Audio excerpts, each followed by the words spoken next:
दोस्तों, छिपकली तो आप सभी ने देखी होगी, लेकिन आज हम आपको बताने वाले हैं दुनिया की सबसे बड़ी छिपकली के बारे में, जो दुनिया के सबसे खतरनाक शिकारियों में शामिल है। शायद आपको जानकर हैरानी होगी कि यह छिपकली हिरण, भैंसे, बारहसिंगा, सुअर और इंसानों तक का शिकार कर सकती है। जी हाँ दोस्तों, हम बात कर रहे हैं दुनिया की सबसे बड़ी छिपकली कोमोडो ड्रैगन के बारे में। कोमोडो ड्रैगन की लंबाई 10 फीट तक होती है और इसी के साथ इसका वजन 100 किलो या उससे ज्यादा होता है, जो इसे बेहद ही खूंखार रूप देता है। इसके अलावा इसके बहुत तेज नाखून और नुकीले दांत होते हैं, जो इसे एक अच्छा शिकारी बनाने में मदद करते हैं। और इसके बारे में एक खास बात यह भी है कि यह पूरी दुनिया में केवल इंडोनेशिया के आसपास के आइसलैंड पर ही पाया जाता है। जी हाँ दोस्तों, अगर आप इस जानवर को देखना चाहते हो तो हम आपको लेकर चलते हैं इंडोनेशिया के लेजर सुंडा आइसलैंड पर, जहां पर यह जीव सभी जगह पाया जाता है, जैसे कि पहाड़ों पर, पेड़ों पर और लोगों के घरों के आसपास सभी जगह इनका कब्जा है। वैसे तो कोमोडो ड्रैगन गर्म स्थानों पर रहना पसंद करते हैं, लेकिन शिकार करने के लिए एक से दूसरे आइलैंड पर जाने के लिए पानी में तैरते हुए भी देखा जाता है। और इसके बारे में एक इंटरेस्टिंग फैक्ट यह भी है कि यह अपने शिकार को 300 मीटर दूर से ही देख सकते हैं। और इसी के साथ यह शिकार को सूंघने के लिए अपनी जीभ का इस्तेमाल करते हैं, जो सांप की जीभ की तरह 2 भागों में बटी होती है, जो शिकार को 9 किलोमीटर दूर से ही सूंघने में मदद करती है।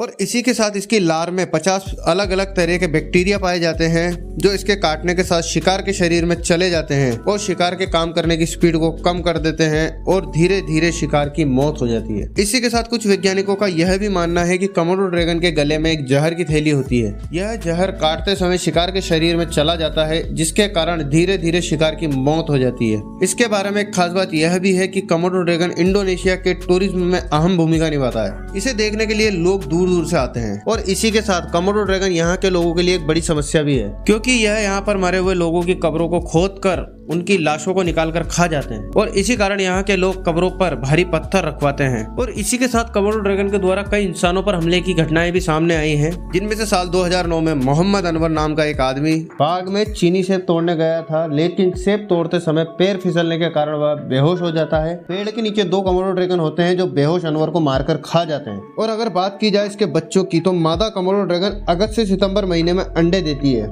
जिनकी संख्या 15 से 20 होती है। अंडे देने के बाद 7 से 8 महीनों तक इन अंडों को मादा ड्रैगन द्वारा सेहा जाता है, जिसके बाद अंडों से बच्चे बाहर निकलते हैं। शुरुआत में यह बहुत ही कमजोर होते हैं, इस कारण यह अंडों से बाहर निकलते ही पेड़ों पर चले जाते हैं, ताकि यह दूसरे कोमोडो ड्रैगन से अपने आप को बचा सकें। और छोटे कोमोडो ड्रैगन अपनी भूख मिटाने के लिए कीड़े मकोड़ों का शिकार कर लेते हैं। एक छोटे कोमोडो ड्रैगन को बड़ा होने में कम से कम 2 से 3 साल का समय लगता है। कोमोडो ड्रैगन का जीवन काल लगभग 30 साल का होता है। वैसे तो सबसे पहले कोमोडो ड्रैगन को 1914 में वर्ल्ड वॉर के समय देखा गया था, लेकिन आज ये लुप्त होने की कगार पर है, क्योंकि आज इनकी जनसंख्या 5000 के आसपास ही बची है। और इंडोनेशिया सरकार ने इनको बचाने के लिए कोमोडो नेशनल पार्क की स्थापना की, जहां पर दूर दूर से लोग इन्हें देखने आते हैं। और अगर आप भी एक एनिमल लवर हैं और इन्हें बचाना चाहते हैं और देखना चाहते हैं, तो कमेंट करके बताइए। और अगर यह वीडियो आपको पसंद आई हो तो वीडियो को लाइक व चैनल को सब्सक्राइब कीजिए। धन्यवाद।